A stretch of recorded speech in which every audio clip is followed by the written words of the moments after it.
নমস্কার, প্রত্যেককে জানাই স্বাগতম। আলোচনা করছি মঙ্গল গ্রহের সঞ্চারকে কেন্দ্র করে সিংহ রাশির জাতক জাতিকাদের ফলাফল। বর্তমানে মঙ্গল সিংহ রাশি সাপেক্ষে অবস্থান করছেন নবমে, কিন্তু 12ই জুলাই 2024 মঙ্গল প্রবেশ করবেন বৃষ রাশির ঘরে, যেটি সিংহ রাশি সাপেক্ষে দশমতম ঘর হয়। এবং দশমে মঙ্গলের প্রবেশ, সেখানে আগে থেকেই বৃহস্পতির অবস্থান। 12ই জুলাই থেকে মঙ্গল এই রাশিটিতে অবস্থান করবেন 26শে আগস্ট পর্যন্ত। তার মানে 45 দিনের এই সঞ্চার অনেক ক্ষেত্রেই প্রচুর পজিটিভিটিকে কিন্তু বহন করে নিয়ে আসতে পারে, যার মধ্যে অবশ্যই আপনার স্থাবর থেকে শুরু করে আপনার এডুকেশন থেকে শুরু করে আপনার প্রফেশনাল লাইফ, প্রত্যেকটি বিষয়ে প্রভাবিত হতে পারে। এবং যেহেতু আলটিমেটলি এই সংযোগের সাথে পঞ্চম ভাব, অষ্টম ভাব, চতুর্থ ভাব, নবম ভাব এবং দশম ভাব সম্পর্কিত, সুতরাং এই ভাবগুলিকে কেন্দ্র করে বিভিন্ন ধরনের ঘটনা, যেটি কিন্তু আসার প্রবল সম্ভাবনা রয়েছে যদি আপনার রাশিটি নিশ্চিতভাবেই হয়ে থাকে সিংহ রাশি। সিংহ রাশির জাতক জাতিকাদের এই সঞ্চারের প্রভাবে প্রথমেই যে বিষয়টি আমরা লক্ষ্য করতে পারবো সেটি হলো স্থাবর সম্পত্তি রিলেটেড সমস্যার কিছুটা অবসান। অনেক সিংহ রাশির জাতক জাতিকা আছেন যাদের মেইন প্রবলেম কিন্তু এই গৃহ নিয়ে, বাড়ি নিয়ে, বাড়ির সদস্যদেরকে নিয়ে, কিংবা গৃহগত অন্যান্য কোনো একটি সমস্যা যেটি আপনাকে দীর্ঘদিন ধরেই যন্ত্রণা দিচ্ছে, কষ্ট দিচ্ছে। যারা এই ধরনের সমস্যার মধ্যে আছে, এই ধরনের যন্ত্রণার মধ্যে আছেন, এবং অবশ্যই যন্ত্রণায় থাকলে যন্ত্রণা থেকে বেরোনোর চেষ্টা করতে হয়। আপনি চেষ্টাও করছেন কিন্তু বেরোতে পারছেন না, না আপনার অফিসিয়াল স্থাবর রিলেটেড প্রবলেমটা সলিউশন হচ্ছে, জায়গা আপনি ক্রয় করেছেন মিউটেশনে হয়তো প্রবলেম হচ্ছে, বা কোথাও যেন গিয়ে আপনি দেখলেন যে কোনো একটি কাগজপত্রের ইস্যুর কারণে আপনার পৈতৃক সূত্রের যে সম্পত্তিটা প্রাপ্তি হয়েছিল বা প্রাপ্তি হওয়ার কথা ছিল সেটি আপনি ভোগ করতে পারছেন না, বা সেখানে একটা নবনির্মিত প্রপার্টি তৈরি করতে পারছেন না। এই ধরনের বিষয়বস্তুগুলোর সমাধান হওয়ার সম্ভাবনা প্রকৃত অর্থে এই সময়ে থাকবে। লক্ষ্য করা যাবে অনেক সিংহ রাশির জাতক জাতিকাদের যাদের স্থাবর সংক্রান্ত সমস্যা আছে, স্থাবর রিলেটেড কিছু ইস্যুস বর্তমানে আপনাকে ফেস করতে হচ্ছে, তাদের ক্ষেত্রে কিন্তু সমাধানযোগ্য জায়গা তৈরি হবে। এটি একটি শুভ সমন্বয় বলে অন্ততপক্ষে আমি মনে করি। দ্বিতীয় ক্ষেত্রে যে বিষয়টি আমার মনে হয়, অবশ্যই সিংহ রাশির জাতক জাতিকাদের ক্ষেত্রে যারা কাগজপত্র রিলেটেড সমস্যা বাদ দিয়েও কোনো একটি এমন সমস্যায় পড়েছেন যেখানে আপনার ফ্ল্যাটের যে টাকাটা আপনি দিয়েছিলেন, বাড়ির জন্য যে টাকাটা আপনি দিয়েছিলেন, সেটি আর পাওয়া যাচ্ছে না, বা সেটিতে কোনো নেগেটিভিটি জন্ম নিয়েছে। যাদের এই ধরনের প্রবলেম আছে, এই ধরনের সমস্যার মধ্য দিয়ে যাদেরকে বর্তমানে যেতে হচ্ছে, আমি বলি আপনাদের ক্ষেত্রে কিন্তু পজিটিভিটির মাত্রাটা বাড়বে। যে কোনো আইনি জটিলতা থেকে বেরিয়ে আসার সম্ভাবনা প্রবল পরিমাণে থাকবে যদি রাশিটি আপনার সিংহ হয়ে থাকে। আর প্রপার্টি রিলেটেড যদি আইনি জটিলতা হয়ে থাকে তাহলে তো কথাই নেই, সেক্ষেত্রে তো বেরিয়ে আসার পসিবিলিটিসটাই অনেকটা বেশি থাকছে। সেক্ষেত্রে এটা মনে করা যায় যে সিংহ রাশির জাতক জাতিকাদের যদি প্রপার্টি রিলেটেড কোনো আইনি জটিলতা থাকে, সেক্ষেত্রে সমাধান হওয়ার সম্ভাবনা প্রায় 80 থেকে 90%। যদি সমস্যাটা অন্য রিলেটেড থাকে সেক্ষেত্রেও কিন্তু 60 থেকে 70% সম্ভাবনা আছে আপনার ইস্যু, আপনার সমস্যাটা সমাধান হওয়ার। সিংহ রাশির জাতক জাতিকাদের অ্যাপার্ট ফ্রম দেয়ার আমরা যদি এডুকেশন নিয়ে কথা বলি, দেখুন এই সঞ্চার কিন্তু এডুকেশন লাইফের ক্ষেত্রেও যথেষ্ট প্রভাব বিস্তার করবে, এবং সিংহ রাশির জাতক জাতিকাদের ক্ষেত্রে কিন্তু এডুকেশনাল ডেভেলপমেন্টের জায়গা লক্ষ্য করতে পারছি। অনেকেই এন্ট্রান্স এক্সামিনেশন দিয়েছিলেন, দেওয়ার পরেও বা বিভিন্ন রকম সমস্যা তৈরি হয়েছে, আপনি দেখলেন যে আপনার এডুকেশনাল সার্কামস্ট্যান্সটা ঠিকঠাক নয়, আপনার যে সহপাঠীরা আছেন, সহপাঠীগণ, তাদের সাথে আপনার বিভিন্ন ইস্যুস তৈরি হচ্ছে বারংবার, বা আপনি কোথাও যেন গিয়ে আপনার যিনি সুপারভাইজার আছেন তার সাথে বিভিন্ন রকম জটিলতার মধ্যে পড়ছেন। এক্ষেত্রে আপনাকে আমি বলে দিই যে এই জটিলতাগুলো ক্রমশ বা ক্রমান্বয়ে কিন্তু অনেকটাই কমে যাবে, তেমন পসিবিলিটিস রয়েছে সিংহ রাশি। সিংহ রাশির জাতক জাতিকাদের মূলত এই ধরনের সমস্যাগুলো যাদের ফেস করছেন এডুকেশনাল, সেখানে এডুকেশনাল অর্গানাইজেশন অ্যাডমিশনের ক্ষেত্রে প্রবলেম, সেখানে এডুকেশনাল অর্গানাইজেশন রিলেটেড অন্যান্য কোনো সমস্যা, আপনার সুপারভাইজার রিলেটেড কোনো একটা প্রবলেমের জায়গা, বা এডুকেশন রিলেটেড ম্যাটারকে কেন্দ্র করে কোনো ল লিটিগেশন তৈরি হওয়ার মতো অবকাশ, এই ধরনের বিষয়বস্তুগুলোর ক্ষেত্রে কিন্তু পজিটিভিটি কিন্তু তৈরি হওয়ার পসিবিলিটিস অনেকটা থাকছে, বা সম্ভাবনা তেমনই দেখতে পাচ্ছি, যদি আপনার রাশিটি নিশ্চিতভাবেই হয়ে থাকে সিংহ। সিংহ রাশির জাতক জাতিকাদের নতুন কোর্সে অ্যাডমিশনের সম্ভাবনা বাড়বে। সিংহ রাশির জাতক জাতিকাদের নতুন অ্যাচিভমেন্টের পরিমাণটা অনেকটা বৃদ্ধিপ্রাপ্ত হবে বলে আমি অন্তত মনে করছি।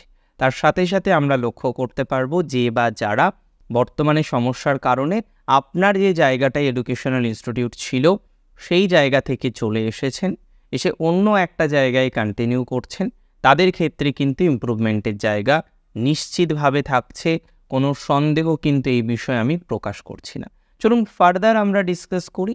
এবার আমাদের ডিসকাশনের যে বিষয়বস্তু আছে সেটা হলো সিংহ রাশির যাদের মোটিভেশনের একটা বড়সড় অভাব ইদানিংকালে হয়েছে, সেই মোটিভেশনের জায়গাটা কতটা নিয়ন্ত্রিত হতে পারে। দেখুন, সিংহ রাশির জাতক জাতিকাদের অনেকেই রয়েছেন যারা নিরন্তর পড়াশোনা করার পরেও সরকারি চাকরি বা আপনার ঈপ্সিত জায়গাটিকে তৈরি করতে পারেননি। আপনি অনেক পরিকল্পনা করেছিলেন সেই জায়গাটিকে তৈরি করবেন, অনেক রকমের ভাবনা চিন্তা করেছিলেন সেই জায়গাটিকে তৈরি করবেন বলে, কিন্তু সেই ভাবনা চিন্তার যে আউটকাম, সেই যে পজিটিভিটিটা, সেটা কিন্তু এখনও পর্যন্ত তৈরি করতে পারেননি। তাহলে এখানে গিয়ে প্রশ্ন হলো, এর ফলে কি হলো? আপনার একটা মোটিভেশনের অভাবের জায়গা আসলো, আপনি ডিমোটিভেট হলেন। আপনি অবশ্যই চান এই পরিস্থিতি থেকে সামলে যাতে এগিয়ে যেতে পারেন, কিন্তু কখনো এগিয়ে আসছেন, কখনো মেন্টালি সাপোর্ট পাচ্ছেন, কখনো পাচ্ছেন না।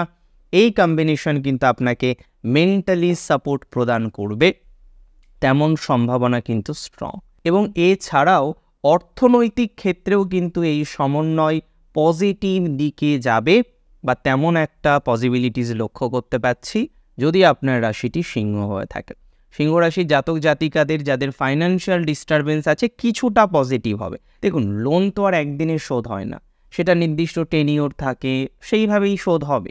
কিন্তু যে বা যাদের মূল সমস্যাটা হলো অবশ্যই অর্থনৈতিক, এবং আপনি বুঝতে পারছেন না যে সামনের মাসে লোনটা আপনি কিভাবে রিপে করবেন, সেখানে কিভাবে সলিউশনযোগ্য জায়গা তৈরি করা যেতে পারে, এই ধরনের ক্ষেত্রে আমি মনে করি সমাধানযোগ্য জায়গা তৈরি হবে, বা পজিটিভিটির মাত্রাটা অনেকাংশেই তৈরি হবে বলে আমি অন্তত মনে করছি। চলুন ফার্দার আলোচনা করা যাক। এবার আমাদের আলোচনা করার যে মূল বিষয়বস্তু রয়েছে সেটি হলো সিংহ রাশির প্রফেশনাল লাইফ, এবং বিশেষত স্বনিয়ন্ত্রিত পেশা। দেখুন, স্বনিয়ন্ত্রিত পেশার ক্ষেত্রে আমার অবজারভেশন বেশ কয়েকটি। প্রথমত, যারা বাড়িতেই স্বনিয়ন্ত্রিত পেশা করেন তাদের ক্ষেত্রে পজিটিভিটির মাত্রাটা কিন্তু নিশ্চিতভাবে বাড়বে। যারা বাড়িতেই স্বনিয়ন্ত্রিত পেশার সাথে যুক্ত রয়েছেন, স্বনিয়ন্ত্রিত পেশাকে এনহান্স করার চেষ্টা করছেন, আপনার অনলাইন মাধ্যমে কাজ হচ্ছে, বিভিন্ন নেট, ইন্টারনেট ইত্যাদি বিষয়ের সহযোগিতার মাধ্যমে আপনি এগোনোর চেষ্টা করছেন, এই ধরনের বিষয়ে কিন্তু যথেষ্ট পজিটিভিটি বাড়বে বলেই মনে করা যায়। কিন্তু যে বা যারা কানেক্টেড রয়েছেন অন্যান্য বিষয়ক্রমগুলোর সাথে, সেলফ প্রফেশন করেন কিন্তু দূরে, বাড়ি আপনার কলকাতা, আছেন আপনি ব্যাঙ্গালোর, বাড়ি আপনার বালুরঘাট, আপনি হয়তো রয়েছেন অন্য কোনো ডিস্ট্রিক্টে, সো কোথাও যেন দূরবর্তী স্থানে যাদের স্বনিয়ন্ত্রিত পেশা চলছে বা চালানোর চেষ্টা করছেন, তাদের ক্ষেত্রে কিন্তু একটু ইমপ্রুভমেন্টের অভাবের জায়গা দেখছি। তাদের ক্ষেত্রে কিন্তু এই সময়টা জাস্ট চলবে, এটা নয় আপনার সেলফ প্রফেশন বন্ধ হয়ে যাবে, এটা একদমই নয় আপনি সেলফ প্রফেশনটাকে চালাতে পারবেন না। তবে আমি মনে করি আপনার ক্ষেত্রে কিন্তু সেলফ প্রফেশনের কন্টিনিউশন আছে, বা কন্টিনিউশনের জায়গা আমরা লক্ষ্য করতে পারবো, এটা নিয়ে সমস্যা হবে না। আচ্ছা, চলুন ফার্দার আমরা আলোচনা করি। ফার্দার আমাদের আলোচনার বিষয়বস্তু হচ্ছে নিশ্চিতভাবেই সিংহ রাশির জাতক জাতিকাদের চাকরি নিয়ে আমি কিছু কথা আপনাদের অলরেডি বললাম, যেখানে গভর্নমেন্টের ক্ষেত্রে প্রাপ্তির একটা বড়সড় সমস্যা সিংহের হচ্ছে, বিশেষ করে মঘা নক্ষত্র, উত্তর ফাল্গুনী নক্ষত্র, এরা কিন্তু গভর্নমেন্টের সাথে কানেক্টই করতে পারছেন না। 2 নাম্বার 1 নাম্বার পয়েন্ট নাম্বারের জন্য আপনার সেই পিছিয়ে পড়ার যে ধারাবাহিকতাটা কয়েক বছর আগে থেকে শুরু হয়েছে, সেই ধারাবাহিকতাই রয়েছে, এবং এই একটি প্রবলেম পূর্ণাঙ্গ সলিউশন হচ্ছে না বলেই আপনি নতুন করেও পরিকল্পনা করতে পারছেন না যে কিভাবে এগোনো যায় বা কিভাবে এগোলে বেটার হতে পারে। আপনি যদি আমায় প্রশ্ন করেন যে সরকারি চাকরি পাওয়ার প্রবণতা বা টেন্ডেন্সি কতটা আছে, তাহলে কিন্তু আমি মনে করি সিংহ রাশি জাতক জাতিকাদের ক্ষেত্রে সরকারি চাকরি পাওয়ার প্রবণতা অনেকটা বেশি থাকে এবং এটা বাস্তব। কিন্তু জন্মছক আপনারা জানেন যে ভবিষ্যৎবাণীর মূল আধারই হলো বার্থ চার্ট। সেখানে অনেক সময় নানা রকমের ডিস্টারবেন্স দেখা যায়। যাদের এই ডিস্টারবেন্সের জায়গাটা রয়েছে পার্টিকুলার এই ক্ষেত্রে, তাদের ক্ষেত্রে কিন্তু আমি বলে রাখি যে আরও বেশি সময় দিতে হবে, আরও সময়ের প্রয়োজনীয়তা রয়েছে। কিন্তু ওভারঅল জুলাই মাসের 15 থেকে আগস্টের 15 সিচুয়েশান এরকমই থাকবে। আগস্টের 15 থেকে কিন্তু আপনার সরকারি চাকরি পাওয়ার প্রবণতাটা অনেকটা বেড়ে যাবে। আমি মনে করি প্রায় 60% ইমপ্রুভ করবে এবং মঘার ক্ষেত্রে কিংবা উত্তর ফাল্গুনির ক্ষেত্রে উভয় ক্ষেত্রেই পজিটিভিটি কিন্তু বাড়বে বলে আমি মনে করছি। চলুন ফার্দার আমরা আলোচনা করি যে কতটা আপনার এনহান্সমেন্ট থাকতে পারে বা এনহান্সমেন্টের জায়গা আসতে পারে। সুতরাং এক্ষেত্রে আমি বলে রাখি, যারা চাকরি করছেন পলিটিক্যাল একটা প্রেশার এসেছে, সেক্ষেত্রে আপনি খুব কনফিউজ রয়েছেন। আমি মনে করি এক্ষেত্রে কিন্তু আপনাকে একটু সময় দিতে হবে। এই যে সময়কার আমি কথা বলছি, রাজনীতিক সমস্যা, পলিটিক্যাল প্রেশার, অফিস পলিটিক্স, সেগুলো থেকে অনেকটা বেরিয়ে আসতে পারবেন।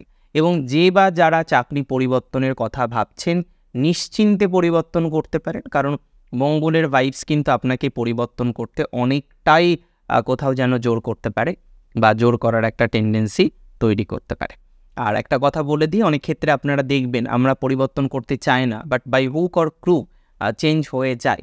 এবার চেঞ্জ হওয়ার পর পজিটিভ হবে না নেগেটিভ হবে সেটা অবশ্যই বিচার্য। তবে এই মুহূর্তে সিংহ যদি পরিবর্তন করতে চান, ওয়েস্ট সাইডটাকে একটু অ্যাভয়েড করবেন, অন্যান্য দিকে সাউথ বা অন্যান্য দিকে কিন্তু যাওয়া যেতে পারে। চলুন ফার্দার আমরা ডিসকাস করি এবং এবার আমাদের ব্যবসা নিয়ে একটু চর্চা করতে হবে। যেহেতু শনির বক্রদৃষ্টি রাশিতে থাকছে, শনি সপ্তমে থাকবে, ব্যবসা কেন্দ্রিক বিষয়ে কিন্তু নতুন ধরনের কিছু ভাবনা চিন্তা আসার প্রবণতা সিংহের অনেকটা বাড়ছে। অনেক দিনের পুরনো একটা পরিকল্পনা ছিল, সেটা নতুন করে শুরু করা, ব্যবসায় কোনো একটা সমস্যা এসেছে সেটাকে রেকটিফাই বা রিকভার করা, এই ধরনের নানান টেন্ডেন্সি আমরা কিন্তু সিংহ রাশির জাতক জাতিকাদের দেখতে পারবো।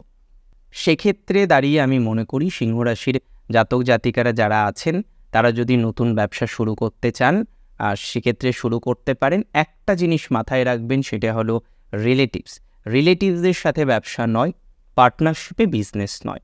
বাকি যা বিষয় আছে সেভাবে কিন্তু আপনি কন্টিনিউ করুন, কোনো অসুবিধা হবে বলে আমি মনে করি না। আর ব্যবসায় যাদের শত্রুতার কারণে আজকে এত বড় সমস্যা হয়েছে, অবশ্যই বার্থ চার্ট একটু দেখে নিতে হবে। আদারওয়াইজ আমি মনে করি শনি বক্রগতিতে থাকলেও আপনার ব্যবসায়িক জীবন যে চূড়ান্ত ঋণাত্মক দিকে যাবে না, তার একটা শিওরিটি থেকে যায়। আজকের অনুষ্ঠান মূলত ছিল মঙ্গলের সঞ্চারকে কেন্দ্র করে আমরা আলোচনা করলাম সম্ভাব্য যে বিষয়গুলো মঙ্গলের সঞ্চারে প্রভাবিত হতে পারে সেই বিষয়গুলো নিয়ে, এবং প্যারেন্টাল প্রপার্টির ক্ষেত্রে ধনাত্মকতা যে আসবে সেটা নিয়ে সন্দেহ নেই। পিতার স্বাস্থ্যের ক্ষেত্রে উন্নতির জায়গাও লক্ষ্য করা যায়। শেষ করছি আজকে এখানেই। জয় শ্রী গণেশ।